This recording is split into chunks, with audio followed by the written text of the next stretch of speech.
সুপ্রিয় সম্মানিত উপস্থিতি, সর্বপ্রথম সেই মহান ডক্টর আলমের সুপার গুজার করছি যে 17টি বছর তালিমের জুলুম থেকে আমাদেরকে হেফাজত করেছেন।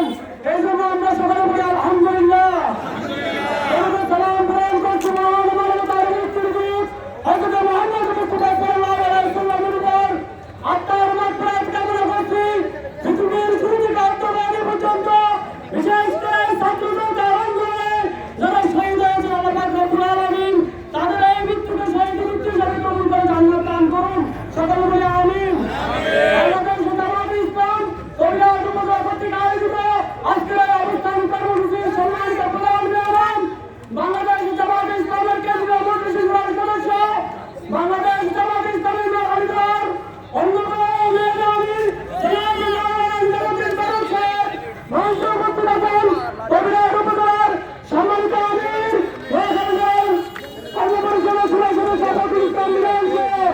সম্মানিত নেতৃবৃন্দ, আমার সামনে উপস্থিত ছাত্র জনতা, আমি আমার প্রাক্তন সদস্যের ইউনিয়নের পক্ষ থেকে আপনাদেরকে সালাম জানাচ্ছি। আসসালামু আলাইকুম ওয়া রাহমাতুল্লাহ।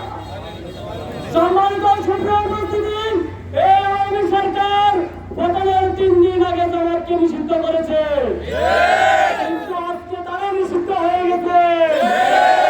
সময়ের দাবি আমরা তাদেরকে বঞ্চনা আরোপ করতে আমাদের নেতৃত্ব আমাদেরকে বলার কারণে আমরা অনুরোধের শিশানা পাচির গ্রহণ করেছি। আমরা অনুরোধের স্বীকার করে তাদের উপরে হামলা করিনি। আমরা তারপরে বঞ্চনা আরোপ করব।